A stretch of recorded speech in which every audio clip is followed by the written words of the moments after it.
Здраво на сите гледачи и гледачи, следите нова епизода од подкастот Youthing. Подкаст кој што, ете така го врзуваме со медиумска писменост, со критичко размислување, со различни видови медиуми, како тие функционираат, како се перцепираат, која е одговорноста нивна и така натаму и така натаму. Денеска малце сакаме да го анализираме, помуабетиме, дискутираме итн. Еден медиум што е брзо растечки, би рекол, во изминативе години, а тоа се подкастите, односно порано што се вика емисии, а сега се викаат подкасти, но нели сакам да поразговарам вечерва со Теодора Цветковска, која што е со својот подкаст Анекта, почна да вика гости, има различни муабети, различни гости, различни теми, но исторесто е што исто Анекта учествува и во изработката заедно со Blink Marketing и Медија, решија да го лансираат првиот подкаст агрегатор по земјата, што е една многу интересна за мене. Не само за мене, за пуно луѓе што сум правил муабет. Добре дојде, Теодора, во овој подкаст Youthing. Мислам дека не си прв пат тука у Радио Мов, ама си прв пат како гостинка, верно? Така, да. Веројатно е многу добро сега што претходниот пат ја ти бев гостин на подкаст, сега ти ми дојди ми си правилно, ама се во интерес на јавноста, нели? Да почнеме од она што го спомнав, интересира баш. Реков дека поради растечкиот број на подкасти што се појавија во Македонија, решивте да направите еден, да го лансирате првиот подкаст агрегатор. Што, од кај ви текна ова да го направите? Веројатно зашто немаше ништо друго такво во Македонија, претпоставувам. Спомна самиот, затоа што немаше нешто друго, за вести имаме агрегатори. Има неколку, ама ете еден е попознат од нив. Вакво нешто имаат направено во Србија, и тоа пред 5 години, кога имало поголема потреба од подкаст агрегатор, ни треба некако седење на едно место. Луѓето викаат дека има многу подкасти, нема кој знае колку, 70 се, сега може би на некој тоа му е страшна бројка за волку мал пазар, ама не се толку многу затоа што некои се дел од проект, некои постат само со 10, со 20 епизоди, ама имаат интересна содржина. И сега не можеме ние кај секого да одиме посебно на каналот, па сега ќе одам јас на Радио Мов да видам дали имаат нова епизода, ќе одам на Анекта, кај некој трет, кај некој пет. И сега би сакале да направиме навика на луѓето кога сакаат да си слушнат нешто ново, како што знаат да вкуцаат TimeMK, сега да вкуцаат на Google podcast.mk и да си најдат се на едно место, да си одберат епизода која сакаат да гледаат, кои се најнови епизоди, значи функционира како и секој друг агрегатор. Јас тоа го кажав уште на неколку места, топла вода не измисливме, затоа што некој ме праша, па се јадеме гвазви текна, не измисливме топла вода, во светот одамна се е измислено. Ама за потребата за македонско тло, го видовме и го рециклиравме и го доближивме на нашата публика. Малце е поразличен од кај србите, ама таму, например, ако уклучите Spotify, сите подкасти излегуваат веднаш, имаат поголема видливост, имаат поголем пазар поради самиот јазик. Македонски се збори во Македонија и во диаспората каде што живеат луѓе што го зборат јазикот. Се види дека има потреба, тоа се види и по бројките, дека луѓе кликаат, пишуваат, па има од некој што не има подкаст, па ќе даде некоја сугестија, дали за категориите, дали дека не сме ставиле некој подкаст, а требало да се најде таму, така што но постојано се надоградувано, журира. Нормално сега, тоа го пуштено беше на 1 март.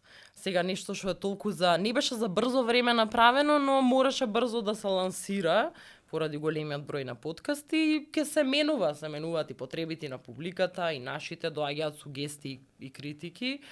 Така што ќе видиме кај ќе тера, ама сега за непол месец има многу добри бројки. Да, веројатно ова да речем централизирано место каде што секој може да го најде и својот подкаст, да најде други подкасти, да слушне интересни теми, различни и така натаму и така натаму. Веројатно и вие дознавате дека постојат различни подкасти во Македонија. Што мислиш? Еве со почетокот на подкаст културата, ајде да речеме Македонија го почна пред неколку години, може пред 10 години, ама сега више некој зенит кој да достигнува. Значи И самите медиуми прават подкасти. Одно Да. класични медиуми, мас медиуми имаат сајт, ајде да речеме посебен дел кај што прават подкасти, радијата прават подкасти, аудио, видео верзија, различни блогери, јутјубери, се. Што кога порачкавте што е сознанијата? Какви сакаат да прават подкасти? Што ги интересира македонските медиуми, јутјубери, што ги интересира, какви работи сакаат да изнесуваат? Веројатно како цел свет и цел регион, и за тоа не сме ние толку сега иновативни. Не дека не сме иновативни, тоа се трендови што ги следиме и нели што копираме, што е многу нормално. Најмногу има би рекла за личен развој, тренд што е кај нас сега многу има некои пикови. Личен развој, фитнес, здрав живот, би рекла, ментално здравје, жолта штампа, нели? Жолтата штампа секогаш ќе си го најде медиумот, тоа ќе биде и подкастот, финанси, тие се најмногу темите што се опфатени во подкастите кај нас и тие се темите што се и во светот. Ништо не се разликуваме, да речеме, од Балканот, ниту пак од Европа и пошироко од една Америка. Да, веројатно сите пробуваат да прават, кога збориме за подкаст, дали зборуваме, претходно спомнав и аудио и видео, што гледаш, дали видеото е нагорна линија, можеби, со на аудиото, затоа што порано ние се сеќавам, кога почнавме први подкасти да ги правиме у Радио МФ, односно кога од емисии почнавме да ги викаме подкасти, затоа што така младите публика сакаше да ги вика и ние рековме, окей, ако младите сакаат ќе ги викаме подкасти. Ќе ги викаме ние подкасти, нели? Ние почнавме само со аудио, но сега кога да приметувам дека баш пред да уклучиме камери, баш да го зборам, има растички тренд на видео подкастите, барам јас така осеќам. Дали е тоа твое мнение дека видео форматот некако повеќе се прифаќа затоа што погледлив е можеби, поприфатлив е и за око, и за приемчивост и така натаму. Јас ова на сите им го кажувам кога, зашто со многу луѓе сме го разговарале, кога некој ќе ми каже кој може сега 3 сати да слуша некого, колку е да е интересен. Луѓето слушаат, а не гледаат подкасти. Ама го има оној момент, ако ти текнува си низ дома или правиш нешто, работиш нешто, што порано беше телевизорот. Дека знаеш дека има некој во позадина. Ти слушаш дали има нешто на вести, некоја емисија, што знам, секакви емисии имаше порано подолги на телевизиите, и знаеш дека во позадина нешто брмља, а телевизорот е пуштен. И со видеата е така, јас не знам човек што ќе седне 3 часа на едно место и да има многу време и сега нас ќе не гледа ако зборуваме 3 часа. А видеото е, мислам, некоја поддршка да ти знаеш дека тука нешто во позадина си врти, тебе те гледа, ќе заспиеш пред телевизор, нели?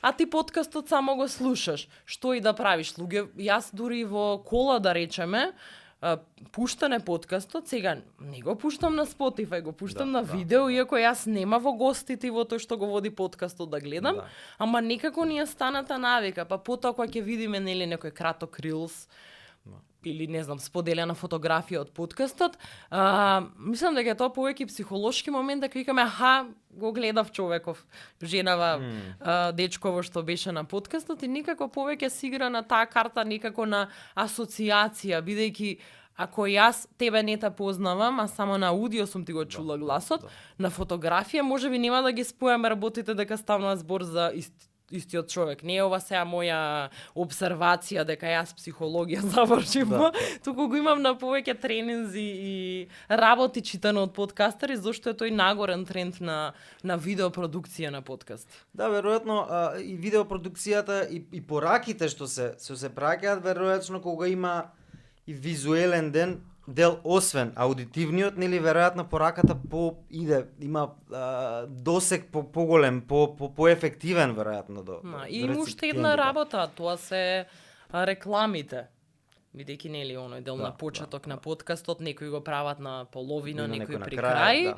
Можеби некојаш треба да се инсертира фотографија некоја, па можеби тоа е секогаш одлуката на луѓето да имаат видео подкаст наспроти аудио, доколку тоа е нешто од кое ти очекуваат да заработуваат и да прават пари, ако им е тоа работа.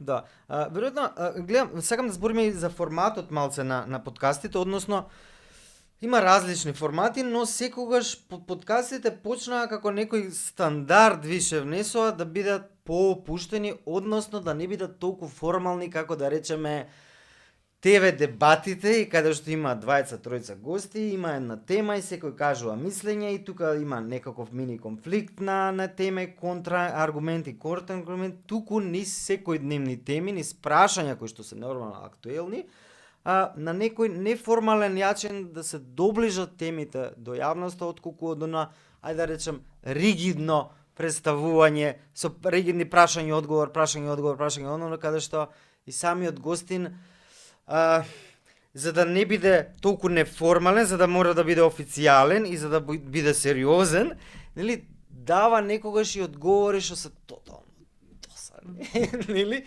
И тоа претпоставувам младата, посебно младата публика има некој блок, веројатно кога го слуша тоа, веројатно и се движат форматот за тоа и се поопуштен, зашто можеби мое мислење дека на гледачите, на реципиентите, на сите што следат медиуми, може име више дојдено до некој степен преку глава до оние класични емисии. Што мислиш ти за ова? Па, мислам дека сме преплавени веќе, иако луѓето викаат дека е обратно. Преплавени сме ние со вести, дали е тоа на телевизија, дали е тоа во портали, пишани медиуми веќе нема. Со политика, темите што се и во секојдневието на маргините, се и во медиумите на маргините и се на крај на вести, кај што веќе на некој му се досадило за политички партии 20 минути да слуша, ќе го исклучи телевизорот и нема ни да слушне тоа што треба да го слушне. Ама од друга страна, мислам дека е многу, не би рекла дека е лошо, ама многу треба да се внимава, бидејќи некако се сведе дека сега подкастот има по-неформален контекст. Луѓето може да бидат поопуштени, да не се замараат дали зборуваат литературно и дикцијата каква им е, дипломатски ќе бидат и така натаму настроени. Ама иде во две крајности. Или е тоа нешто што е крајно досадно, као сега со сила ние ќе се правиме интересни, бидејќи ова е подкаст и треба да потполниме време од 2 часа во име на нешто што е неформално и не знам какво забавно. Не можеме сите забавни да бидеме, ниту сме, ниту бара некој тоа од нас. А другата страна е каде што муабети пред кооперација, гранапче, на афтер во 6 саат звучат многу поинтелигентно и поцивилизирано. И сега луѓе сакаат да кажат, па како тука мене никој не ме цензурира, нема да речеме уредувачка политика, подкасте, ама има една голема разлика помеѓу тоа ти да шириш говор на омраза, да не знаеш што збориш, значи да живееш во Америка, cancel ке ти ударат 15 пати, да си на телевизија нема да постоиш ни као новинар, ни како водител. И некако како да не можеме ние да најдеме средина. Луѓето некако имаат мис Знаеше што сакам да кажам. Ова секој требаше јас многу паметна да испаднам. Тука мим ќе испаднам сега, ме свати што сакам да кажам. Ете, пробав јас да бидам од тие нешто сам многу паметна да се направам.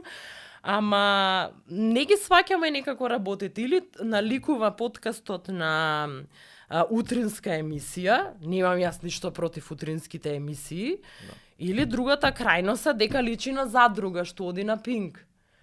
И сега ние во борбата да не бидеме медиокритет, пошто ај сега ние ќе викнеме певајка во нашиот подкаст, мислам алалди ми е на сите што и да работат, да си го вадат лебот, немам јас ништо против, ама во желбата ние да не бидеме медиокритети, сега преку подкастот да направиме нешто поразлично од овие другите, имаме содржина на подкасти што личи од почеток до крај иста како на оној другиот. И луѓето викаат дека публиката сака такви работи, или тоа ти што го кажа младите колку провалуваат дека нешто не е во ред. Мене ми вика смачено ние да кажуваме дека публиката е глупава. И дека публиката сака да слуша глупости. Значи ти гледаш и конзумираш тоа што ти е тебе дадено. Ако има содржина што е едукативна, ако има содржина што е поврзана со маргинализирани заедници и така натаму има еден куп убави теми, луѓето ќе гледаат тоа. Не сакаат луѓето да гледаат блювоштини, гадоти. И може би ние имаме малце во оваа работа што сме подценувачки однос кон публиката и потоа се љутиме кога тој подценувачки однос го добиваме назад. Да. Што не е во ред според мене. Интересно збора, кога исполнувавме двете крајности, баш тоа ми ја почнав со едното за да одам до другата. Веројатно за тоа почна и почна и од европските земји, сега знам дека и кај нас агенцијата наша за медиуми АВМУ спрема регулатива која што ќе се однесува на инфлуенсерите, но ако земеме дел дека од така наречените инфлуенсери се и подкастери, тоа значи дека и дел ќе влезе таа регулатива во подкастите, односно зборуваме за непримерно однесување, односно дискриминација, говор на омраза, продавање, ајде да сум несоветни производи преку своите подкасти, односно ги има така наречени диети за слабење, не знам, производи некои кои што се надвор од пазарот, кои што се непроверени и така натаму.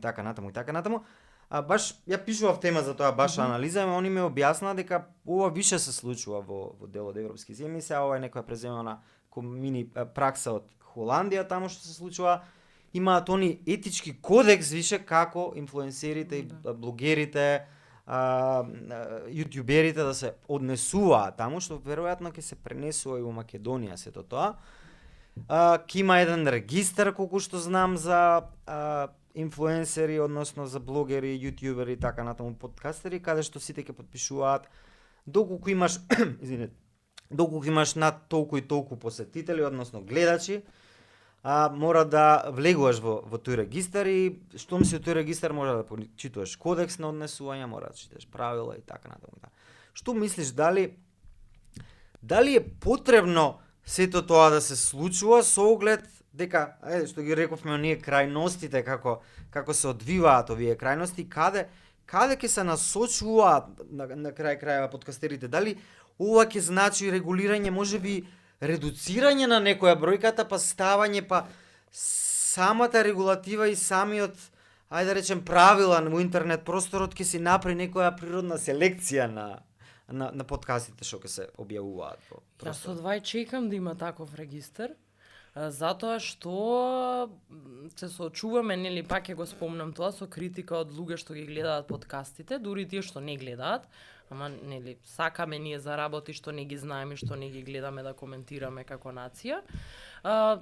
Не може шаше да бидеме колеги со секој што купил 2 микрофони и направил подкаст.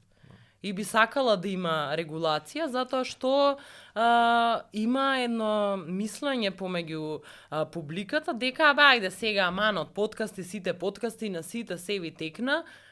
Значи сега, ако ние работиме во новинарство, јас сум излегла од сериозни медиуми, јас секоја моја епизода ја слуша потоа адвокат, особено за епизоди што се малце почувствителни, затоа што јас мислам дека сносам одговорност со тоа што мене ми има во етер. Апсолутно, нели оно што викаме, секој еден наш збор таму некаде прави домино ефект. Сега знаеш како, не можам јас да се притресувам или некој што си работи работата честно, дали можеби ќе бидам повикан од МВР или ќе се влечам после по судови, а некој со секоја леснотија да кажува што сака во етер, да продава што сака во етер и потоа ние да бидеме колеги. Ма не сме ние колеги никако, ние во самава наша професија не можеме ред да си ставиме. Труд, време, стандарди, етички принципи кои што и тоа не сега као дека работава е за мене и ја да се ставам во центар на проблемот, многу луѓе го имаат.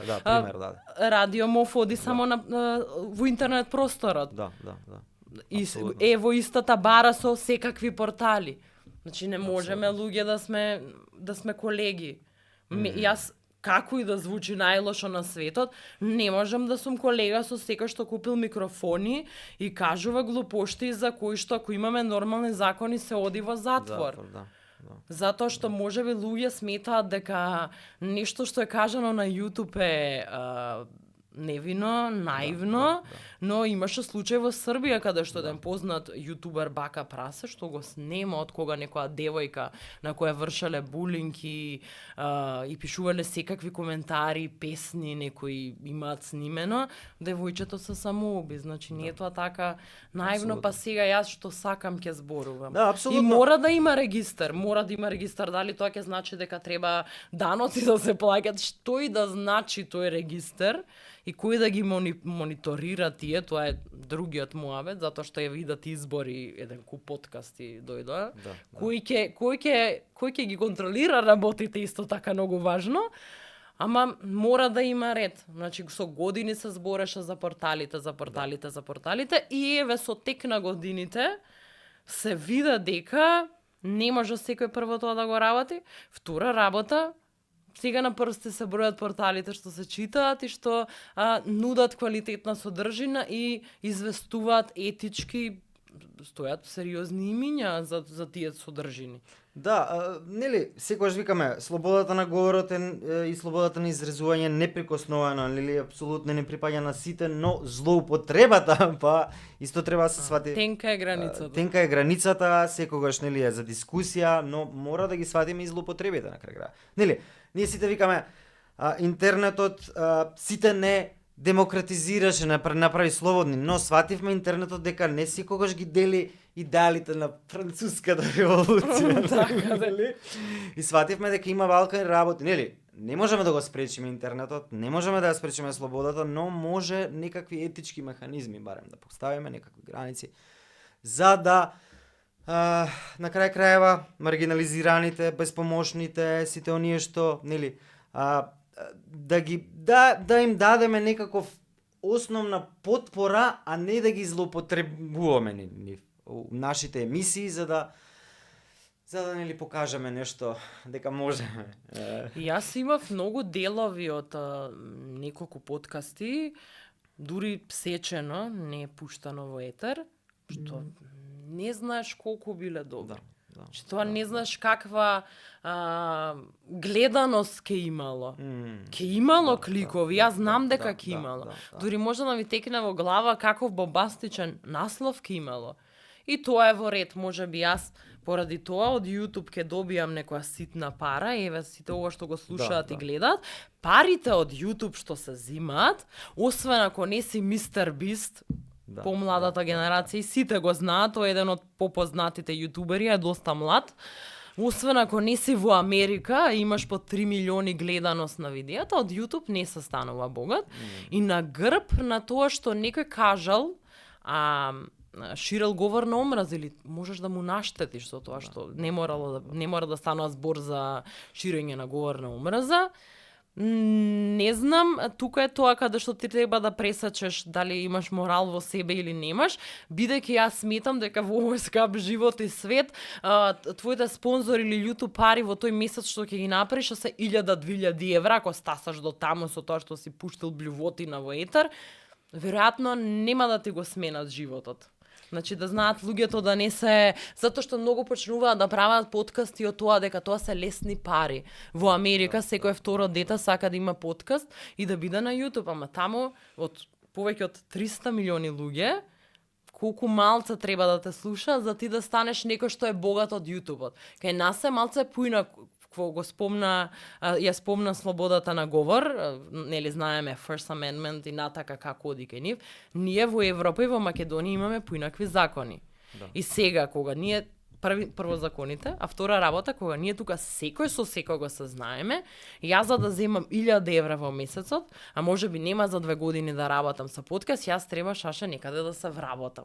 И мене ќе ми биде срам ако сум дозволила било што од мојот подкаст да отиде кај што јас стојам за тоа, за да земам некои ситни пари. Со ова како го кажам, која да дојдев со Ферари, а не пешки до тука, ама толку пари нема да ти го средат животот, за да не се чукнеме во главата дека има некоја линија каде што не можеш да одиш понатаму.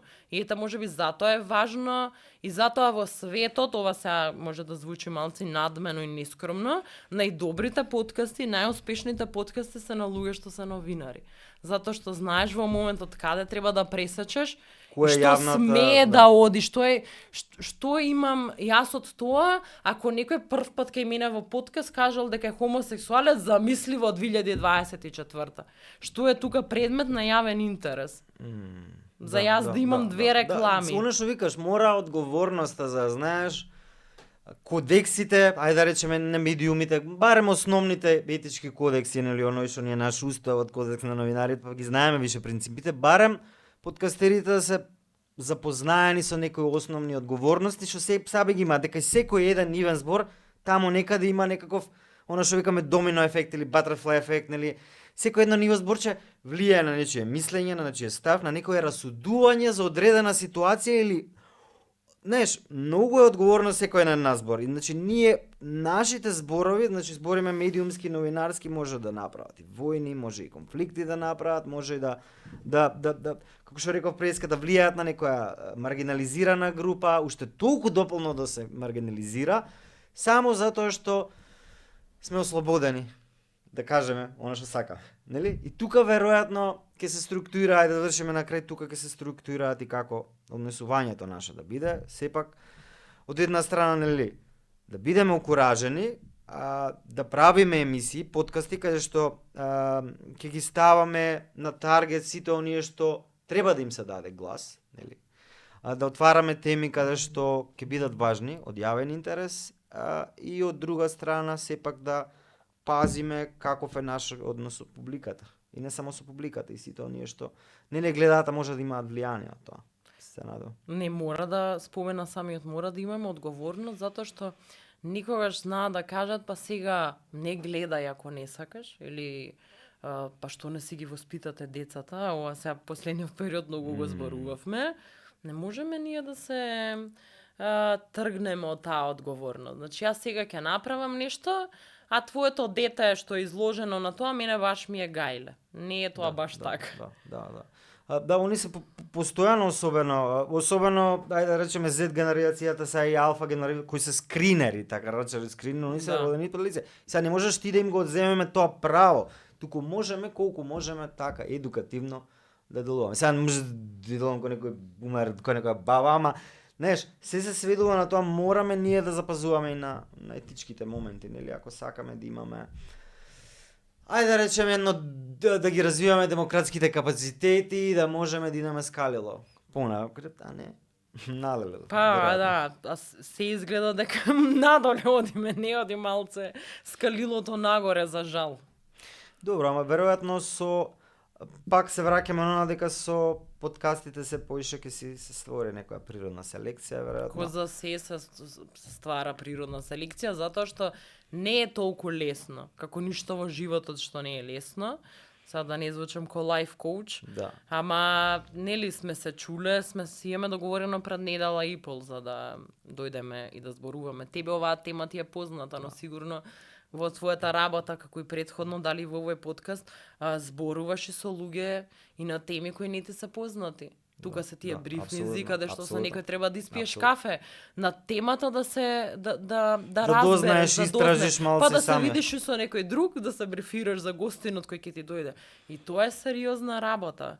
Да. И затоа и можеби првата селекција што се прави е таму кога луѓето сваќаат дека подкастот не е начин за брзи пари, а во случајот кога е начин за брзи пари, инстант работите и инстант парите и популарноста си доаѓаат како што си одат како што дошле за неколку дена. Да. Не траат баш вечно. Да. Ја мислам дека заокруживме вака поише теми, мене ми беше Милоша, ми беше гостинка во овој подкаст Ютинг. Се надам ќе се видиме, ќе се гледаме пак. Ја би сакал да ти посакам тебе успех со Анекта, со многу гости, многу теми, многу професионално изведени подкасти како и досега. Да терате супер и со podcast.mk, се радевам дека ова ќе се развива, сега како што учите, нели, како се развива. Ќе ви пишуваат луѓето, ќе ви додаваат ваши нивни подкасти, ова можеби повеќе до тие што не се ставени таму, да ви се јават, па да ги вклучите кај нив и така натаму и така натаму. И секако Тоа е тоа. Не знам друго што да ти кажам. Фала ти многу на поканата и ева вака јавно. Фала што секогаш едно од работите најважни во новинарството ги почитуваш, а тоа е солидарноста и тоа е дека ние колегите мора да си даваме простор Апсолутно, еден на апсолутно. друг и вака да си бидеме Да. соговорници затоа што многу е ова клише, ама за да смениме нешто мора да се поддржуваме. Апсолутно, апсолутно, апсолутно. Благодарам на сите што следевте уште една тазе нова епизода од подкастите од серијата подкасти Јутинг. Продолжуваме во следниот период. Не само со подкасти, со содржини, онлайн содржини на Радио Мов, со теми, истражувања, анализи и така натаму со сите оние новинарски занимации што не држат у живот и не тераат уште во оваа професија да ја тераме. Уживајте, дечки, со програмите и содржините на Радио Мафа и со новите подкасти на Јутинг. Пријатно!